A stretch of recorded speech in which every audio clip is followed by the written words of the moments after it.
Selamat malam, Kaltim Headline Malam kembali hadir bersama saya Rosmi Rahma. Sejumlah informasi penting akan kami hadirkan untuk Anda dan berikut di antaranya. Kita awali Headline Malam edisi kali ini. Wakil Rakyat Daerah Pemilihan Kota Samarinda Puji Setiawati mengakui Kota Samarinda masih berada pada penularan tinggi virus corona. Lantaran itu, masa reses atau penyerapan aspirasi yang dilakukannya sebagai anggota DPRD Kaltim dilakukan dengan protokol kesehatan yang ketat. Berikut informasinya. 3 kecamatan di Kota Samarinda masih berada di zona merah penyebaran virus corona. Anggota DPRD Kaltim Puji Setiawati mengatakan 3 kecamatan itu adalah Samarinda Kota, Samarinda Ulu, dan Sungai Kunjang. Sedangkan yang masih berada pada zona kuning, yaitu Palaran dan Lojanan. 5 kecamatan lainnya berstatus zona oranye. Dengan kondisi itu, sebagai wakil rakyat harus wajib menemui konstituen. Dia harus lebih memperhatikan soal protokol kesehatan. Pertemuan dengan masyarakat dibatasi jumlahnya sesuai dengan aturan yang berlaku di Kota Samarinda. Jadi kemarin Ibu sudah reses di 10 tempat atau 10 kelurahan di 5 kecamatan. Ya, sudah selesai kemarin tanggal 4. Karena saat ini di Kota Samarinda itu masih harus dituntut kewaspadaan yang tinggi karena masih ada zona merah, yaitu di Kecamatan Samarinda Kota, Kecamatan Samarinda Ulu, dan Kecamatan Sungai Kunjang. 3 kecamatan itu masih merah. Yang kuning itu daerah Palaran, Lojanan, itu sudah kuning. Yang lainnya oranye. Artinya warna-warna itu masih warna-warna yang perlu waspada tinggi. Sehingga pada saat kami mengadakan reses, tetap kami memenuhi anjuran dari Ketua Gugus Tugas COVID bahwa tidak boleh lebih dari 35 orang. Kemudian dalam sebuah ruangan tertutup atau ruang tamu lah katakan begitu, tidak boleh lebih dari 1 jam. Meski dengan keterbatasan, kualitas reses tetap dijaga, di mana masyarakat Kota Samarinda tersampaikan aspirasinya. Kata Puji Setiawati yang juga istri dari Wali Kota Samarinda Syarija Ang itu, keinginan warga ada yang bergeser, terutama terkait masa pandemi COVID-19. Dan hasil resesnya perlu juga kami sampaikan, di masa pandemik ini ada sebuah kebutuhan yang bergeser. Kalau pada saat sebelum pandemik biasanya jalan yang nggak bagus lah, kemudian air, kemudian listrik gitu ya. Nah sekarang ini sudah berbicara tentang konsumtif sekali, berbicara hal-hal dasar bagi kehidupan. Pertama yang dibahas adalah masalah pendidikan. Saat ini memang pulsa disubsidi ya dari pemerintah. Tapi ingat bahwa pulsa subsidi itu kan ada nomornya yang dikirim, ya kan, misalnya saya punya anak 3, SD, SMP, SMA, pulsanya masing-masing, nomor teleponnya juga harus masing-masing, berarti nomor handphonenya kan berarti juga harus masing-masing. Nah, itu yang menjadi kendala dan hambatan di lapangan. Selain masalah konsumtif seperti kebutuhan pulsa atau paket data, warga banyak mengakui tidak sanggup lagi membayar BPJS. Warga dengan BPJS kelas 3 berharap ada kebijakan dari pemerintah untuk mengurangi beban mereka. Tim Kaltim TV, Hardin melaporkan.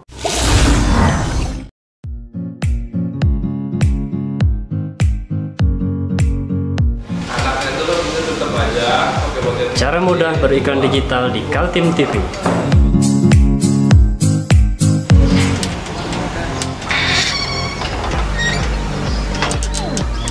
Yang pertama, jadilah sahabat Kaltim TV.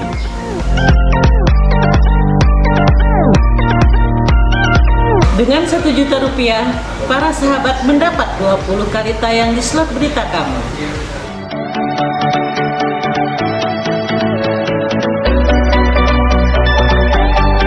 Dengan 20 detik, dapat menjangkau 20.000 penonton. Anda beruntung karena mendapat kesempatan perdana dari kami. Ayo jadilah sahabat Kaltim TV. Resesi yang sedang terjadi di Indonesia nampaknya sudah dirasakan pula oleh warga di Bontang, Kalimantan Timur. Hasil penyerapan aspirasi anggota DPRD Kaltim Sutomo Jabir di kota industri itu adalah lapangan pekerjaan. Karena masa pandemi membuat banyak perusahaan mengurangi karyawan. Berikut informasinya. Jika di perkotaan Samarinda, aspirasi warganya bergeser kepada masalah konsumtif seperti kebutuhan pulsa atau paket data untuk belajar sekolah, di Bontang, seperti diungkap anggota DPRD Kaltim Sutomo Jabir, warganya mulai banyak mengeluhkan lapangan pekerjaan baru karena pandemi telah membuat kehilangan pekerjaan.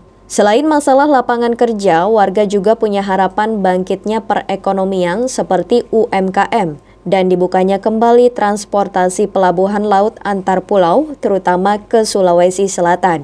Ada PT Badak, ada Indominco, dan ada beberapa industri di Teluk Kadere. Keluhan mereka adalah karena menurut mereka bahwa masyarakat lokal masih banyak yang tidak terakomodir. Mereka beranggapan bahwa masih banyak mengakomodir masyarakat luar. Terutama di kejadian Kadere kemarin, ada pembangunan apa di sana itu, ternyata tenaga kerja asing malah yang lebih banyak. Padahal saya sudah mengklarifikasi juga bahwa itu cuma pekerjaan-pekerjaan spesifik aja yang dikerjain dari luar. Kemudian pekerjaan-pekerjaan yang umum tetap dikerjain lokal. Tapi menurut mereka bahwa tidak seperti itu kenyataannya. Itu yang diinformasikan, tetapi tidak seperti itu kenyataannya. Sehingga mereka berharap supaya tenaga kerja lokal dimaksimalkan untuk bekerja di perusahaan sektor industri yang ada di Bontang supaya tidak banyak pengangguran di sana. Menyangkut pelabuhan laut antar pulau Lok Tuan Bontang, warga menyampaikan kepada wakil rakyat dari Partai Kebangkitan Bangsa itu agar dibuka kembali. Pelabuhan Lok Tuan ditutup akibat pandemi COVID-19, di mana dikhawatirkan terjadi arus penularan virus dari daerah lain. Tentang masyarakat itu, di sana kan ada pelabuhan kemarin beroperasi. Pelabuhan Lok Tuan itu mengangkut masyarakat dari Bontang Parepare, terutama yang paling ramai itu kan. Nah, karena selama pandemi ini itu tutup dulu bersama dengan tutupnya Samarinda juga ini kan. Tapi sampai sekarang Bontang itu belum dibuka. Jadi pelabuhan Bontang yang menuju Sulawesi Selatan, khususnya Parepare itu yang mengangkut masyarakat dari wilayah Bontang, Kutai Timur, kemudian dan sekitarnya itu ramai dulu kan lewat Bontang aja, mereka tidak ke Samarinda karena perjalanan Samarinda kan jauh. Mereka minta supaya pihak yang berwenang, pemerintah itu kembali membuka akses itu. Kan kasihan mereka ini kalau dari Sangkulirang, dari Karangan harus ke Samarinda, sampai di Samarinda ada rumah lagi dituju kan. Mereka harus bermalam di kapal dan sebagainya. Kalau Bontang itu kan lebih dekat. Aspirasi lain yang diserap dari warga Bontang, mereka menawarkan solusi adanya lahan kosong yang bisa digarap warga yang hilang mata pencarian untuk kelanjutan kehidupan mereka. Tim Kaltim TV, Hardin melaporkan.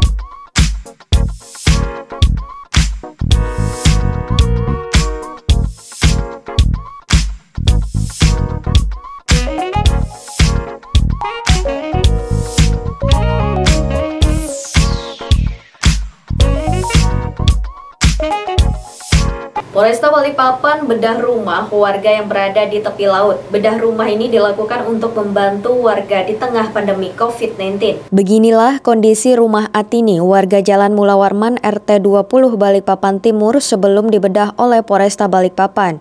Bedah rumah ini dalam rangka membantu warga di tengah COVID-19. Selain rumah, Satlantas Polresta Balikpapan juga membukakan warung untuk berjualan dan memperbaiki perahu milik Ibu Atini. Penyerahan rumah dilakukan oleh Kapolresta Balikpapan Kombes Pol Turmudi pada Minggu 8 November 2020 siang. Peduli Sesama Berbagi Berkah yang menjadi program Polresta Balikpapan untuk membantu warga Balikpapan yang terdampak COVID-19. Dipilihnya Atini yang merupakan tulang punggung keluarga setelah suaminya wafat 1 tahun lalu. Dengan adanya warung dan perahu sewaan, diharapkan Ibu Atini dapat memenuhi kebutuhan ekonomi sehari-hari. Polresta Balikpapan menemukan Bu Atini, ya, beliau ini tinggal sama kedua putranya. Ya, suaminya sudah meninggal 1 tahun yang lalu. Kemudian sempat kita berbincang-bincang dan beliau menginginkan apa yang diinginkan. Beliau ingin rumahnya direnovasi, direhab, kemudian punya kios, karena di sini ibu ini juga, Bu Amiati ini juga menyewakan kapal, ya, perahu ada 3 perahu untuk masyarakat yang mau mancing. Ya, disitulah biasanya Sabtu Minggu rame, dan ibu ini pengen punya kios. Nah, kita bikinkanlah kiosnya ini. Modal pertama, mudah-mudahan nanti lancar dan selanjutnya. Terima kasih Bapak Polres Balikpapan sudah melepasi saya punya rumah, dapat saya punya jualan. Terima kasih banyak-banyak. Senang selama ini gimana, ya, Bu? Senang, Pak. Nggak ada jualannya, jadi sewa kapal aja? Iya. Selama berapa tahun, Bu? Sudah mau masuk 13 tahun, Pak. 13 tahun, Bu. Iya. Ada berapa kapal yang disewa? Ada 3, Pak. 3 ya. Iya. Penghasilannya berapa, Bu, dari 3 kapal itu selama 1 bulan? Satu kali sewa berapa, Bu? Ada yang 100, ada yang 50. Kegiatan peduli sesama berbagi berkah ini akan terus dilakukan hingga nantinya perekonomian kembali tumbuh dan COVID-19 bisa segera berakhir. Dari Balikpapan, Muhammad Idris, tim Kaltim TV.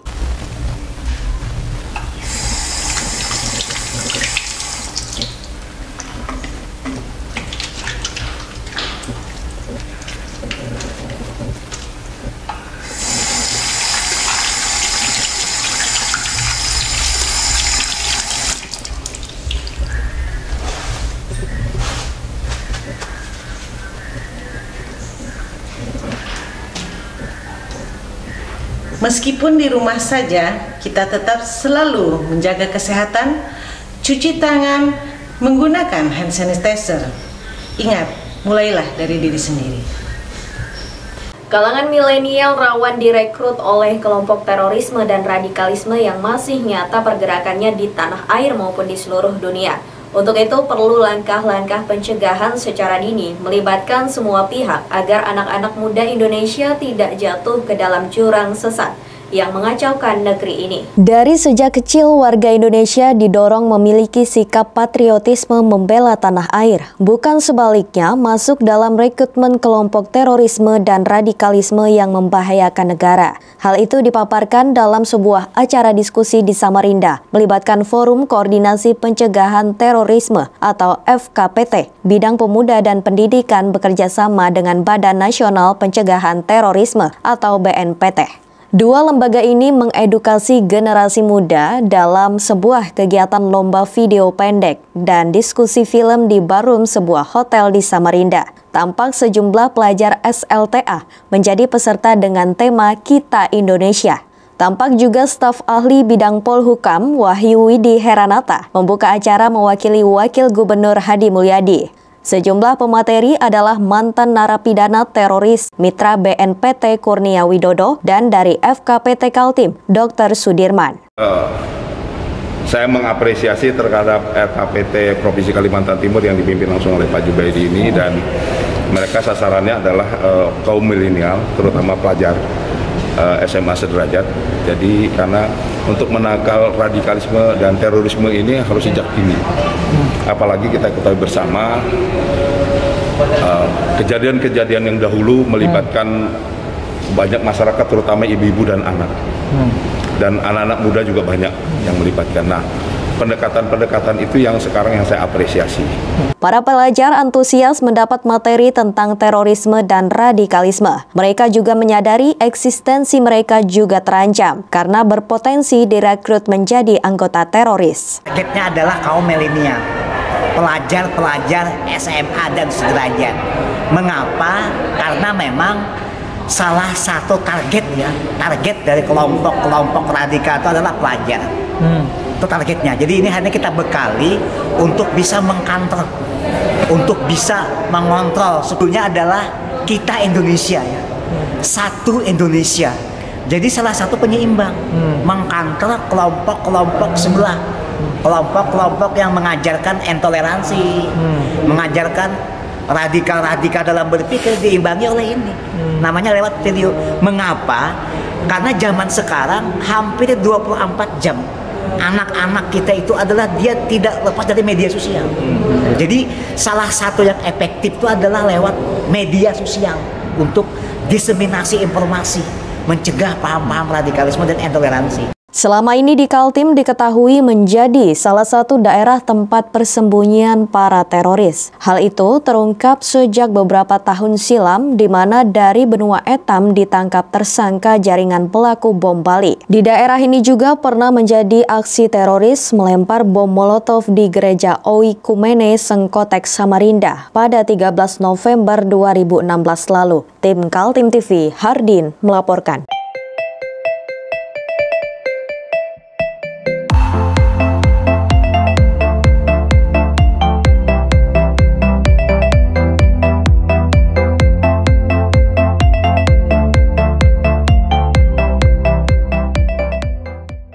Kita beralih untuk informasi selanjutnya. Partai Golkar terus bergerak menghadapi momentum pilkada yang berlangsung di 9 kabupaten dan kota seprovinsi Kalimantan Timur.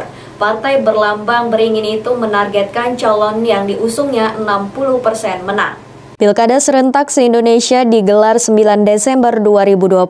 Di Kalimantan Timur, Partai Golkar sudah menyiapkan diri menyambutnya dengan mengusung 9 kandidat ikut berlaga di 9 kabupaten dan kota seKaltim. Sebagai partai pemenang pemilu di Kaltim, Golkar ingin semua calon yang diusungnya menang dalam pilkada. Namun Golkar mengaku realistis dengan memasang target 60% atau setidaknya 5 pasangan calon berhasil menang.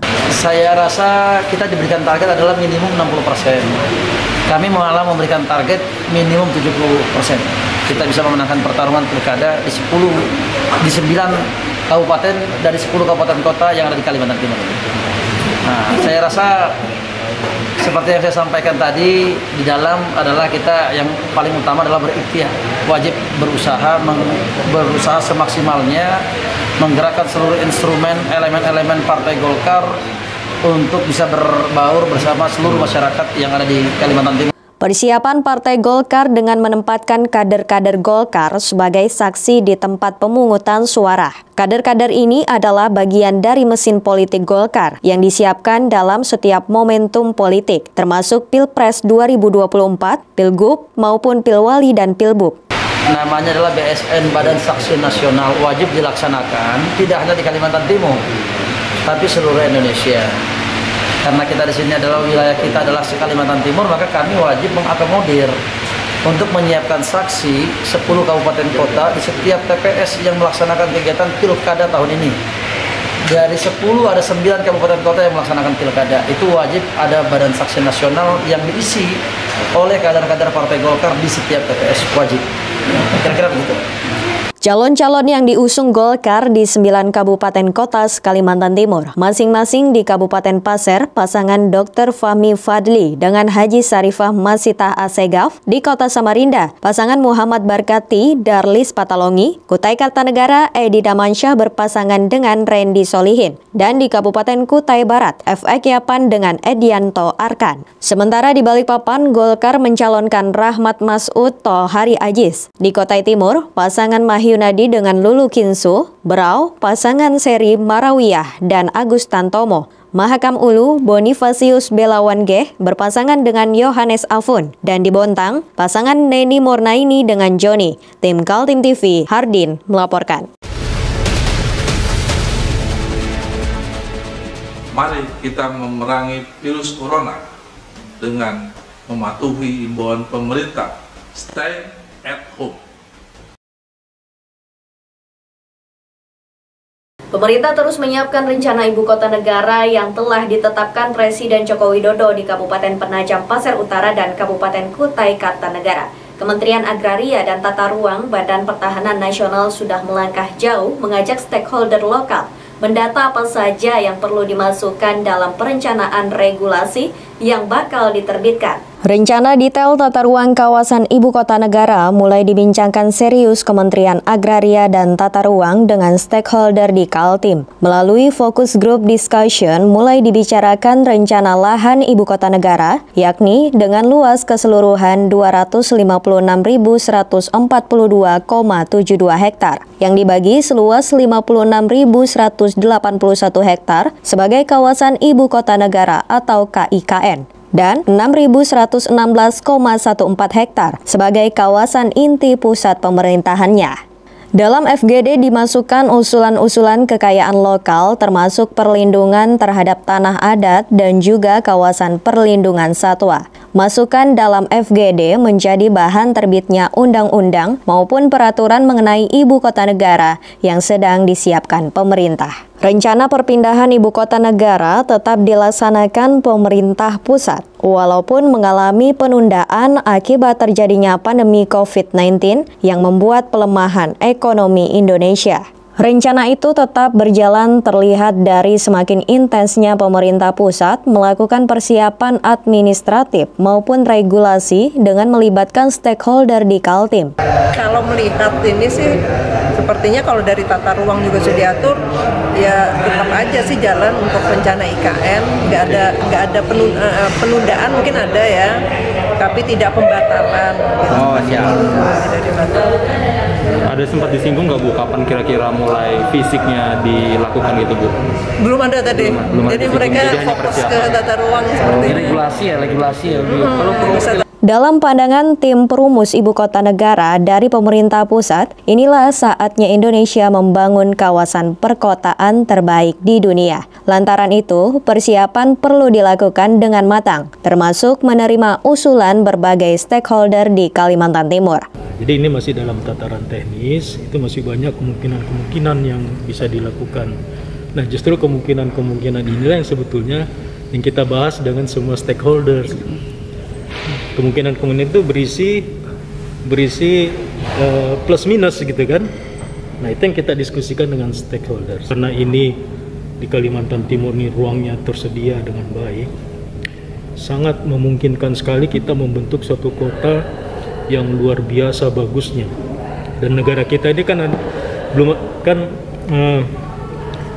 kita sangat berpotensial memiliki kota yang sangat. Tim Kaltim TV, Hardin melaporkan.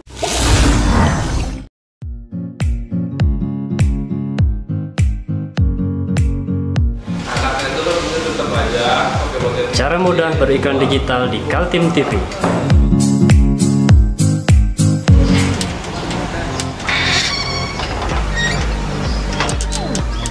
Yang pertama, jadilah sahabat Kaltim TV.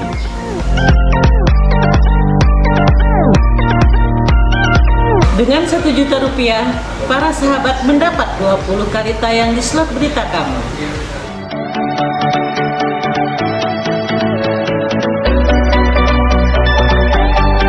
Dengan 20 detik dapat menjangkau 20.000 penonton. Anda beruntung karena mendapat kesempatan perdana dari kami. Ayo jadilah sahabat Kaltim TV. Di balik sukacita tersambungnya jembatan Pulau Balang sepanjang 804 meter, ternyata masih ada cerita lain yang membuat jembatan terpanjang di Kalimantan Timur itu baru sekedar menjadi ikon pajangan belaka. Pasalnya, meski jembatan telah berdiri megah, belum ada akses jalan penunjang jika kendaraan ingin melewatinya.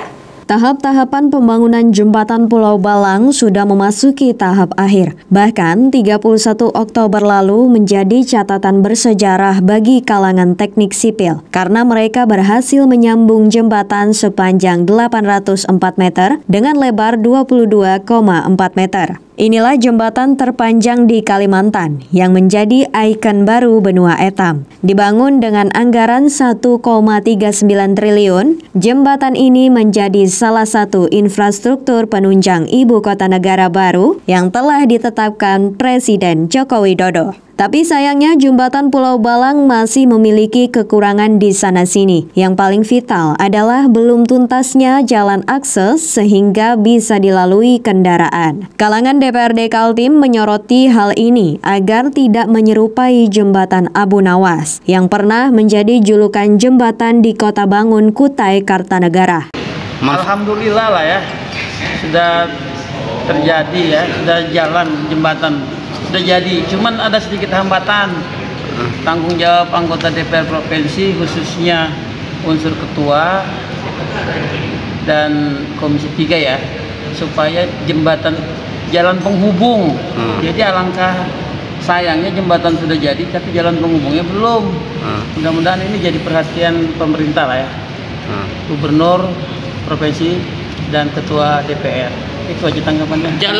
Jalan penghubung yang masih terkendala itu adalah Jalan Bentang Pendek menggunakan APBD Provinsi Kaltim dengan panjang 1.807 meter dengan struktur rigid pavement. Kemudian ada juga pekerjaan lain yang belum kelar, yaitu Gedung Pusat Informasi Jembatan yang masih 80%. Jalan akses Jembatan Pulau Balang diestimasi membutuhkan anggaran 927 miliar dengan trase jalan ke Jembatan Pulau Balang melewati Riko, Pantai Lango, Pulau Balang, Tempadung hingga ke kilometer 13 Balikpapan sepanjang 40 km dengan konstruksi pil slab sepanjang 5,35 km. Saat ini telah terbangun badan jalan 4,4 km di Tempadung Balikpapan. Tim Kaltim TV, Heriman melaporkan.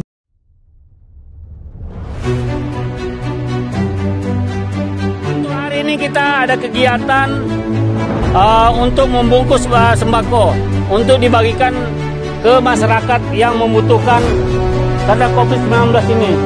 Semoga kita sukses semua. Harus kerjasama yang bagus. Pancasila! Pancasila! Pancasila!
Demikian Kaltim Hendren Malam edisi kali ini. Informasi lainnya dapat Anda simak melalui situs website kami www.kaltim.tv, channel YouTube dan fanpage Facebook Kaltim TV.